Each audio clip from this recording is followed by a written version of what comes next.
The question brought before the text tonight is this. YHWH is the end-time Elias, the one who stands among the two witnesses of the book of Revelation, specifically of the priestly line of Phinehas and Zadok, the line that flows through the eighth course, the course of Abijah, rather than a general Aaronic or Levitical descent. This is the inquiry laid upon the altar. And the first verse drawn, the verse that sets the key for all that follows, is the book of First Enoch, chapter 48, verse 1. Listen to what the seer was shown. And in that place I saw the fountain of covenant faithfulness which was inexhaustible, and around it were many fountains of wisdom, and all the thirsty drank of them, and were filled with wisdom, and their dwellings were with the covenant faithful and consecrated and elect. Hear the three words that carry the question inside themselves. Consecrated, which is priesthood. Elect, which is identity. Dwellings, which is inheritance. Identity, inheritance, and priesthood, standing together in the very first line drawn. And notice the picture. A fountain is not a pool. A fountain is a source that flows through a channel, and this fountain is inexhaustible, and the thirsty do not leave empty. Nothing in this verse warns. Everything in it fills. The direction of the draw is established at the fountainhead. Now follow the thread into 2 Kings, chapter 11, verse 4. There a priest cuts an alliance, takes an oath in the temple of YHWH, and reveals to them the king's son. Remember the story. A royal line was thought to be cut off. Yet one child was hidden, preserved in the house of YHWH under priestly guard, and at the appointed moment the priest brought him out and showed him to the people under covenant oath. That is not generic Levitical activity. That is the priesthood guarding one particular descent, a specific line, hidden, kept, and revealed. Then the prophet Isaiah, chapter 53, verse 10, binds the offering and the seed together in a single breath. When you will make his life a priestly offering for guilt, he will see his seed, he will prolong his days, and the pleasure of YHWH will prosper in his hand. Priestly function and generational line, joined in one verse. And Galatians, chapter 3, verse 15, adds that even a man's confirmed covenant, no one will make it void or will add to it. A confirmed line stands. The draw leans further into the territory of the courses. First Chronicles, chapter 28, verse 1, speaks of the companies that ministered to the king by course, the very architecture of the courses drawn into the reading. The Gospel of Luke, chapter 3, is drawn at verse 18, the chapter that carries the priestly genealogy and the ministry of John, the son of a priest of the course of Abijah, the one who came in the spirit and power of Elias. And at the cross itself, Matthew, chapter 27, verse 49, the crowd cries, "Let him alone to see whether Elijah will come to save him." The Elias expectation is drawn, word for word, where the offering is made. And what of the timing? Proverbs, chapter 29, verse 11, says a fool utters all his mind, but a wise person holds it in until afterwards. Concealment until the season. Ephesians, chapter 3, verse 9, speaks of the fellowship of the hidden thing, which from the beginning of the world has been concealed in Elohim. A hidden thing, held, and then made to be seen. The book of Enoch, chapter 59, verse 2, even stamps the revelation with a date, in the year 500, in the 7th month, on the 14th day of the month. The pattern repeats across the draw. The line is not denied. The line is held, hidden, and revealed at its appointed season.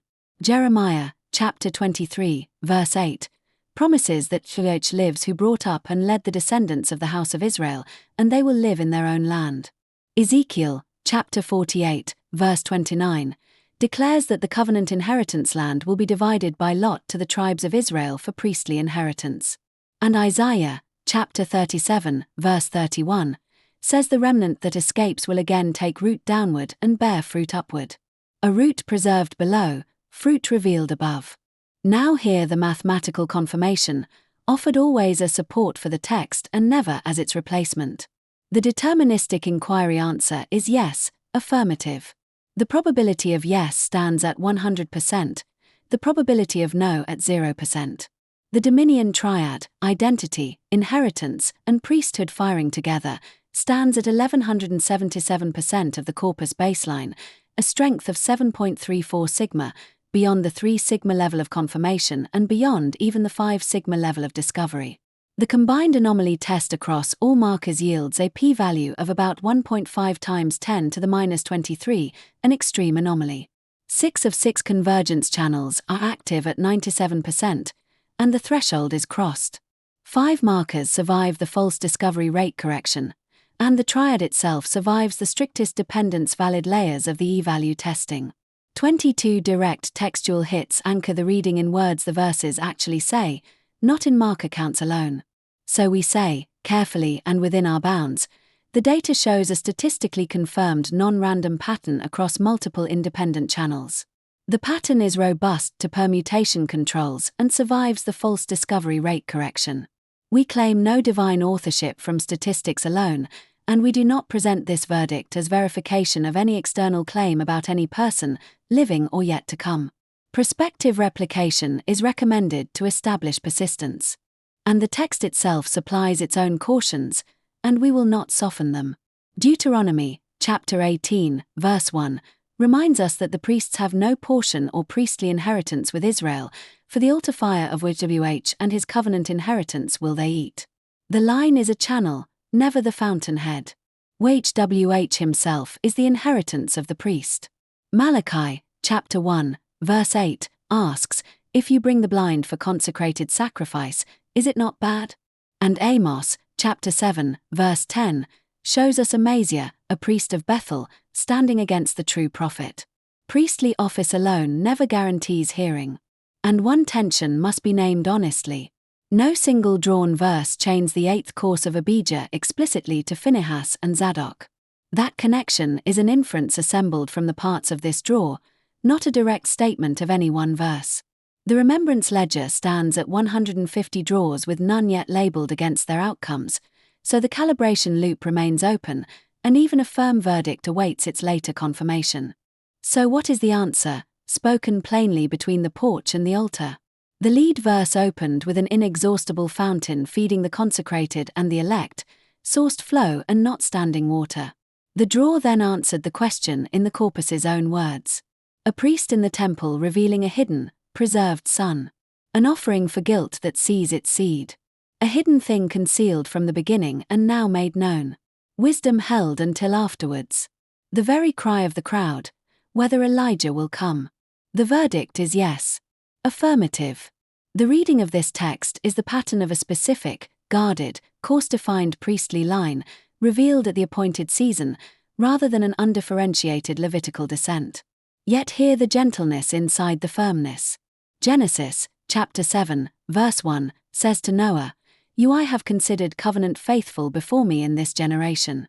Psalm 130, verse 7, says, "Let Israel hope in YHWH, for with YHWH there is goodness, and with him is increasing ransom. Hold what has been drawn the way the proverb commands, wisely, until afterwards. The fountain is inexhaustible, the seed is seen, and the appointed season belongs to YHWH. Selah.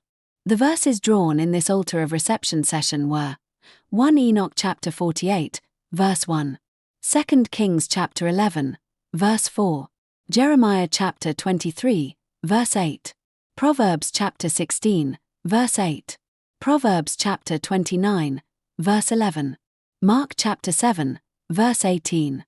This concludes today's interpretation at the altar of reception.